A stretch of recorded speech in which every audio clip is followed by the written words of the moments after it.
ये बेटा ये दूसरी रिकॉर्डिंग शुरू हो रही है, उसी को कंटिन्यू करेंगे, लेवल ऑफ कंपटीशन को। तो अगर कंपटीशन ज़्यादा है और आप ये चाहते हो कि आपका कस्टमर किसी दूसरे कंपटीटर के पास ना जाए, तो बेटा फिर उस सिचुएशन में आपको क्या करना पड़ता है, आपको ज़्यादा वर्किंग कैपिटल की ज़रूरत है, यानी कि आपको हर तरह का इन्वेंट्री मेंटेन करके चलना पड़ेगा, तभी आप कंपटीशन को बीट कर सकते हो। क्लियर हो गई बात। और अगर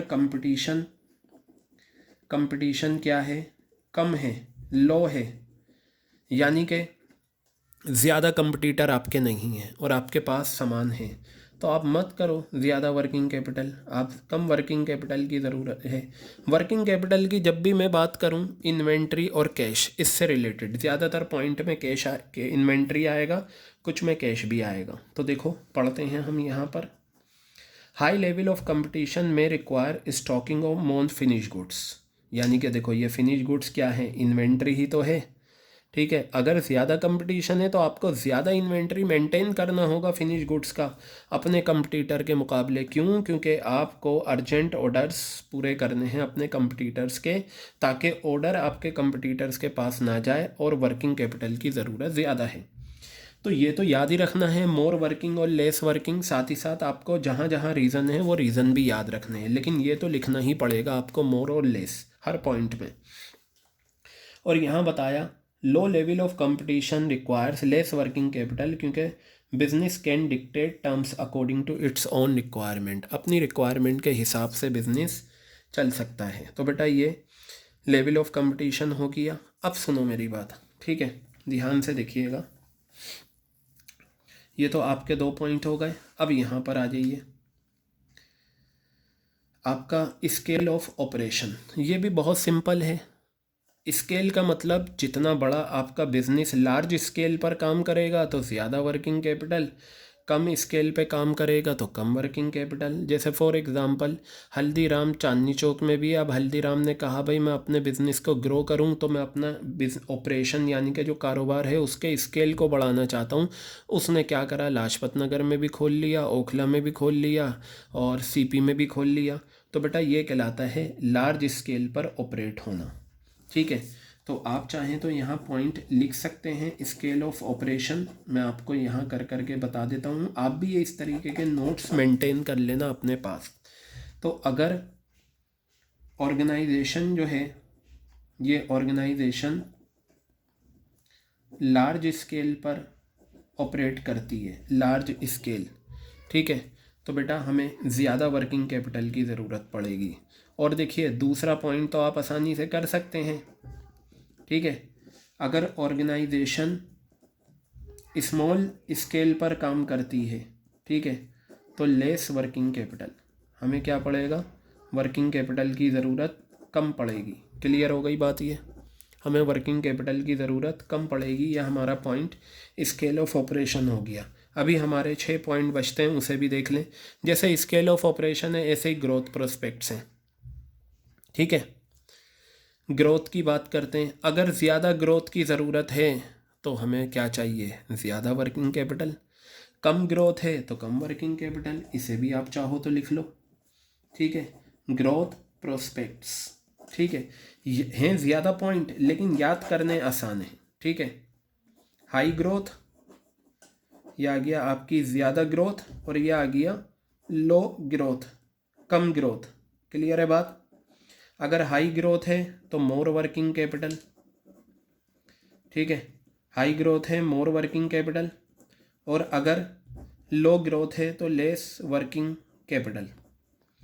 वर्किंग कैपिटल की क्या है ज़रूरत, हमें कम पड़ेगी। क्लियर हो गई बात ये।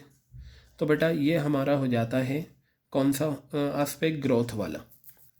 अब हम बात करते हैं सीजनल फैक्टर, ये भी बहुत इजी है। बेटा ये बताओ,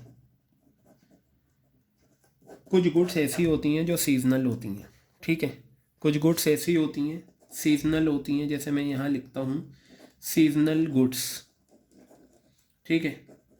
जैसे सर्दी का टाइम आ गया, सर्दियों में सर्दी के कपड़े बिकते हैं, सीजनल गुड्स हैं। नवंबर के महीने से लेकर फेब तक 4 महीने मुश्किल से आपके क्या होते हैं, विंटर क्लोथ्स बिकते हैं। तो विंटर में विंटर का कलेक्शन अच्छा होना चाहिए, विंटर का इन्वेंट्री ज़्यादा होना चाहिए, तभी तो हम सर्दी के कपड़े बेच पाएंगे।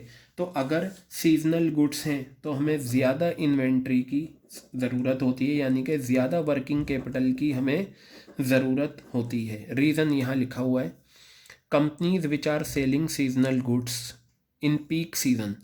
कंपनी जो सीजनल गुड्स बेचती हैं पीक सीज़न में, उन्हें ज़्यादा वर्किंग कैपिटल की ज़रूरत होती है। क्यों? क्योंकि उन्हें ज़्यादा स्टॉक मेंटेन करके चलना पड़ता है ताकि सप्लाई जल्द से जल्द हो सके। क्लियर हो गई बात या नहीं है? क्लियर हो गया।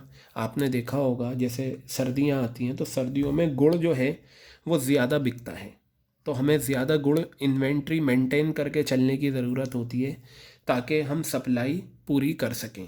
इसी तरीके से ऑफ सीज़न गुड्स जो होती हैं, ऑफ सीज़न गुड्स इसका उल्टा हो जाएगा। ठीक है, तो उसमें बेटा हमें क्या करना पड़ता है, लेस वर्किंग कैपिटल, इसमें हमें कम वर्किंग कैपिटल की ज़रूरत होती है। तो ये सीजनल वाला भी पॉइंट आपका हो गया। क्लियर हो गई बात ये? तो सीजनल वाला पॉइंट भी हमने कर लिया। क्लियर है? बस 4 पॉइंट हैं, जल्दी से इन्हें भी देख लेते हैं। ये इन्हीं में ही समझा देता हूँ मैं आपको। ठीक है, देखिए 3 पॉइंट तो आपके हो गए किससे, साइकिल से रिलेटेड। 2 पॉइंट क्रेडिट से रिलेटेड, एक है क्रेडिट अलाउड और एक है क्रेडिट अवेल्ड। क्लियर हो गई बात ये? जब भी हम क्रेडिट अलाउड की बात करेंगे, ठीक है, तो ये सेल से रिलेटेड है। कितना है ये? सेल से, यानी कि क्रेडिट सेल से रिलेटेड क्रेडिट अलाउड। और क्रेडिट अवेल्ड जो है ये रिलेटेड है क्रेडिट परचेज से। किससे रिलेटेड है? क्रेडिट परचेज से रिलेटेड है ये। बताइए, क्लियर हो रही है बात ये आपके?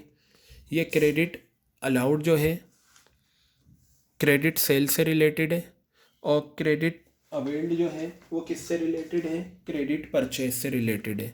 तो बेटा देखते हैं हम यहाँ पर क्रेडिट पॉलिसी का डेफिनेशन इन्होंने बताया। क्रेडिट पॉलिसी क्या होती है? क्रेडिट पॉलिसी का मतलब होता है average period for collection of sale proceeds, यानी कि जो गुड्स हमने उधार में बेचे हैं, जो गुड्स बेटा हमने उधार में बेचे हैं वो बेचकर हमारे पास कितने टाइम में पैसा आ जाएगा। मान लो अगर हम गुड्स उधार में बेच रहे हैं और हमारे देनदार हमें 1 महीने में पैसा देते हैं ज़्यादातर ऑन एन एवरेज, तो हम ये कहेंगे कि हमारा एवरेज पीरियड कितना है? 1 मंथ है। कितना है हमारा एवरेज पीरियड? 1 मंथ है। क्लियर हो गई बात ये? और यानी कि क्रेडिट पॉलिसी जो हमारी डिपेंड करती है level of competition and credit worthiness of the clients. For example, आपको पता है मार्केट में कंपटीशन बहुत है। अगर आपको मार्केट में सरवाइव करना है तो आपको उधार का सहारा लेना पड़ता है। ठीक है, अगर कम कंपटीशन है तो आप कैश में बेचो, ज़्यादा कंपटीशन है और क्लाइंट्स आपसे उधार मांग रहे हैं तो आपको उधार देना पड़ेगा। अब इधर सुनो, ये कंपनी के ऊपर है, कंपनी कैसी पॉलिसी अपनाना चाहती है क्रेडिट। अगर कंपनी फॉलो कर रही है लिबरल क्रेडिट पॉलिसी, यानी कि कंपनी ने उधार में सामान बेचा और अपने देनदारों से कहा ठीक है दे देना, तुम कहाँ जा रहे हो। ठीक है, कंपनी ने उधार में सामान बेचा और देनदारों से कहा भाई दे देना, तो इसे कहते हैं कि कंपनी लिबरल हो गई उधार देने में। क्रेडिट पॉलिसी का मतलब कितना टाइम लगेगा उधार का पैसा आने में। तो अगर कंपनी लिबरल है, थोड़ी हाथ उसने हल्का रख लिया, आराम से दे देना, तो ये बताओ जो नए ऑर्डर आएंगे वो कैसे पूरे होंगे? कंपनी के पास तो पैसा नहीं होगा। फिर ऐसी सिचुएशन में कंपनी को ज़्यादा वर्किंग कैपिटल की ज़रूरत पड़ेगी। आप क्या करना है, ये लिखना, कंपनी आगे एरो बना के लिबरल क्रेडिट पॉलिसी और एरो बना के मोर वर्किंग कैपिटल। लेकिन अगर कंपनी की पॉलिसी स्ट्रिक्ट है, शॉर्ट टर्म क्रेडिट पॉलिसी है कि भैया हम तुम्हें उधार बेच रहे हैं, 2 दिन के अंदर हमें पैसा दे देना, तो फिर जब कंपनी को पता है कि हमारी क्रेडिट पॉलिसी बहुत शॉर्ट टर्म है, बहुत स्ट्रिक्ट है, तो हमें ज़्यादा वर्किंग कैपिटल की ज़रूरत नहीं है। ठीक है, हमारे पास फ़ौरन कैश आ जाएगा, हम उससे काम चला लेंगे। लेकिन अगर कैश आने में टाइम लगेगा तो फिर हमें ज़्यादा अरेंजमेंट करके चलना पड़ेगा। तो इसमें भी आप ऐसा ही पॉइंट बना लेना जैसा नीचे मैंने ये नोट्स में बनाया था आपके सामने। क्लियर हो गई बात? तो बेटा क्रेडिट अलाउड में उम्मीद करता हूँ आपके क्लियर है। क्रेडिट अलाउड में हमने बात करी क्रेडिट सेल्स की। अब मैं बात करता हूँ क्रेडिट अवेल्ड की, यानी कि क्रेडिट परचेजेस। सप्लायर वो होते हैं जिनसे हम उधार में सामान ख़रीदते हैं। अगर हमारे सप्लायर हमें लॉन्ग टर्म क्रेडिट दे रहे हैं, यानी कि मेरा बिज़नेस है और मैंने रॉ मटेरियल ख़रीदा अपने सप्लायर से और उसने मुझसे कहा ठीक है भाई आप आराम से पैसा दे देना, तो ये बताओ जब मैं उसे आराम से पैसा दूंगा तो मुझे ज़्यादा पैसा मेंटेन करने की ज़रूरत नहीं है, यानी कि मेरी वर्किंग कैपिटल की रिक्वायरमेंट क्या होगी, लेस होगी। मैंने सामान ख़रीदा, मान लो मेरा शूज़ का बिज़नेस है और मुझे रॉ मटेरियल चाहिए लेदर, मैंने उधार में लेदर ख़रीदा अपने सप्लायर से। सप्लायर ने क्या करा, लॉन्ग टर्म क्रेडिट दिया, ठीक है। तो भाई जब वो मुझे लॉन्ग टर्म क्रेडिट देगा, ठीक है, तो मुझे ज़्यादा कैश मेंटेन करने की ज़रूरत नहीं, मेरे पास पैसा आता रहेगा, मैं उसका उधार चुकाता रहूँगा। लेकिन मेरे सप्लायर ने ये कहा भाई ठीक है मैं उधार दे रहा हूँ लेकिन बहुत शॉर्ट पीरियड के लिए, तो बेटा फिर मुझे ज़्यादा वर्किंग कैपिटल की ज़रूरत पड़ेगी क्योंकि मुझे अपने लेनदारों को पेमेंट करनी है, ठीक है। तो क्रेडिट अवेल्ड जो होता है वो क्रेडिट परचेज से रिलेटेड होता है, क्रेडिट अलाउड जो होता है वो क्रेडिट सेल से रिलेटेड होता है। आई थिंक दोनों पॉइंट आपके अच्छे से क्लियर हो गए। अब बात करते हैं इन्फ्लेशन की। When we talk about inflation, ठीक है बेटा, जब हम इन्फ्लेशन की बात करते हैं तो हमारे दिमाग में क्या आता है, प्राइसेस का बढ़ना। तो इसे जल्दी से देख लो। If there is increase in price, अगर प्राइस बढ़ते हैं, किसी भी प्रोडक्ट के प्राइस बढ़ते हैं बेटा, तो साथ ही साथ रॉ मटेरियल और लेबर की कॉस्ट के भी रेट बढ़ जाते हैं। जैसे आज देखें, आज चीज़ें महंगी हो गई हैं। जो चीज़ पहले कुछ सालों पहले 5 रुपए की बिकती थी, आज वही चीज़ आपकी 50 रुपए की बिकती है। क्यों? क्योंकि रॉ मटेरियल का भी पैसा बढ़ गया है और जो बनाने वाली लेबर है उन्होंने भी अपनी मजदूरी बढ़ा दी है। तो अल्टीमेटली क्या होगा, आपको ज़्यादा वर्किंग कैपिटल की ज़रूरत पड़ेगी। इसमें शॉर्ट की बात नहीं करेंगे हम, क्योंकि इन्फ्लेशन का मतलब ही क्या होता है, इंक्रीज़। बेटा इसमें शॉर्ट वाली बात बिल्कुल भी नहीं होगी। क्लियर हो गई बात ये। दूसरा पॉइंट है ऑपरेटिंग एफिशिएंसी। क्या है दूसरा पॉइंट आपका, ऑपरेटिंग एफिशिएंसी, ठीक है। तो ऑपरेटिंग एफिशिएंसी में आप देखें, ऑपरेटिंग एफिशिएंसी है, अगर कंपनी की ऑपरेटिंग एफिशिएंसी हाई है तो वर्किंग कैपिटल की ज़रूरत हमें कम पड़ेगी। क्यों? क्योंकि हम आसानी से मेंटेन कर लेंगे अपना। लेकिन अगर ऑपरेटिंग एफिशिएंसी हमारी लो है तो हमें ज़्यादा वर्किंग कैपिटल की ज़रूरत पड़ती है। ऑपरेटिंग एफिशिएंसी इन्होंने बताया इन्वेंट्री टर्नओवर रेशियो और रिसीवेबल टर्नओवर रेशियो से हम मेंटेन करते हैं।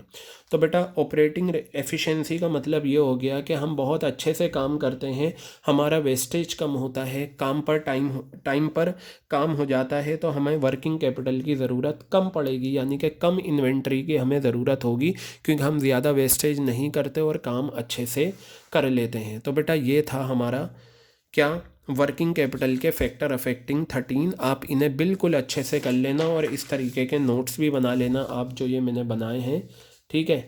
ओके।